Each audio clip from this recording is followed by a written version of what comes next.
जब प्राकृतिक विपद अथवा मानवीय सहायताको आवश्यकता आइपर्छ, प्रतिकार्यको मुख्य जिम्मेवारी राज्यको हुन जान्छ। तर यस्तो अवस्थामा आवश्यकताहरू धेरै हुने भएकाले एउटा विस्तृत प्रतिकार्यको जिम्मेवारी राज्य एक्लैले लिन सक्दैन।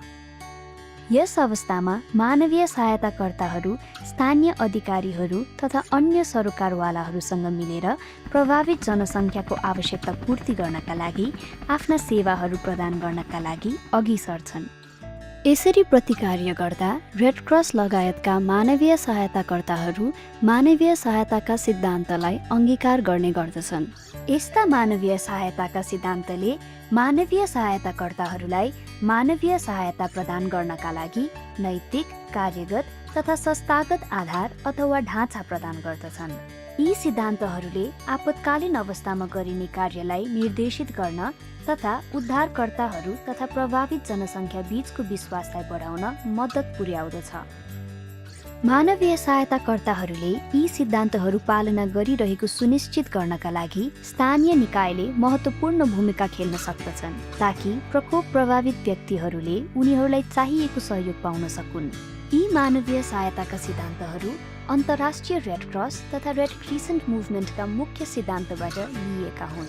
यी सिद्धान्तहरू समयको परीक्षणमा खरो उत्रिएका छन्, साथै विश्वको कुनै पनि स्थान अथवा आपतकालीन अवस्थामा कार्य गर्नका लागि संलग्न कुनै पनि संस्था अथवा निकायका लागि समेत अनिवार्य साबित भइसकेका छन्। मानवीय सहायताको मुख्य 4 सिद्धान्त छन्: मानवीयता, निष्पक्षता, तटस्थता र स्वतन्त्रता। मानवीयता। मानवीय सहायताको उद्देश्य मानव जीवन तथा स्वास्थ्यको रक्षा गर्नु हो र सबै मानवका लागि सम्मानको सुनिश्चितता गर्नु हो। त्यसैले मानव जातिलाई कष्ट पुर्याउने कुरा जहाँ भेटिन्छ त्यही त्यसको सम्बोधन गरिनु पर्दछ। मानवीयताले सबै मानव बीच परस्पर समझदारी, मित्रता, सहकार्य र दिगो शान्तिको प्रवर्धन गर्दछ। विपदको बेला जति बेला स्थानीय अधिकारीहरूका लागि राहत प्रतिकार्य गर्ने जिम्मेवारी अधिक भएर धान्न नसक्ने अवस्था हुन्छ, त्यति बेला मानवीय सहायताकर्ताहरू सो कार्यमा सहभागी हुन्छन्। यो मानवीयताको सिद्धान्तको उदाहरण हो। तटस्थता। मानवीय सहायताकर्ताहरूले मानवीय सहायताको काम गर्दा कुनै पनि पक्षलाई बढी ग्राह्यता दिनु अथवा पक्ष पोषण गर्नु हुँदैन। मानवीय सहायताकर्ताहरू कुनै पनि किसिमको राजनीतिक, जातीय, धार्मिक वा अवधारणात्मक विवादमा फस्नु हुँदैन। उनीहरू कसैको पनि पक्ष नलिई सबैका लागि तटस्थ हुनुपर्दछ।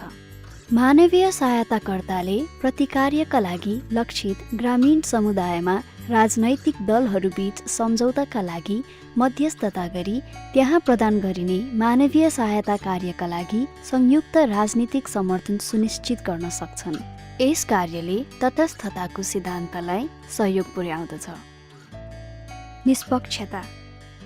मानवीय सहायता कार्य केवल आवश्यकताका आधारमा गरिनु पर्दछ। यसो गर्दा सबैभन्दा पीडितहरूलाई प्राथमिकता दिइनु पर्दछ र राष्ट्रियता, जात, लिङ्ग, धार्मिक आस्था, वर्ग अथवा राजनीतिक झुकाव वा आस्थालाई आधार बनाएर अलग व्यवहार गर्न अथवा छुट्याउन पाइँदैन। बाढीबारे प्रारम्भिक चेतावनी सम्बन्धी टेलिभिजन सन्देश तयार गरी प्रसारण गर्ने योजना बनाउँदा लक्षित गरिएको क्षेत्रमा रहेका सबै भाषा र भाषिकामा तयार गरी प्रसारण गर्ने कुरा सुनिश्चित गर्नुहोस्। यसो गर्दा समुदायका सबै सदस्यहरूका लागि सो सन्देशमा समान पहुँच हुनका साथै अल्पसङ्ख्यक समुदायको भाषामा पनि सन्देश तयार तथा प्रसारण भएको असल अभ्यासलाई प्रदर्शित गर्दछ। स्वतन्त्रता। जुन स्थानमा मानवीय सहायताको कार्य सञ्चालन भइरहेको छ सो ठाउँबारे कुनै पनि कर्ता वा पक्षले बोकेको राजनीतिक, आर्थिक, सामाजिक वा अन्य कुनै उद्देश्यबाट मानवीय सहायताको कार्य प्रभावित हुनु हुँदैन।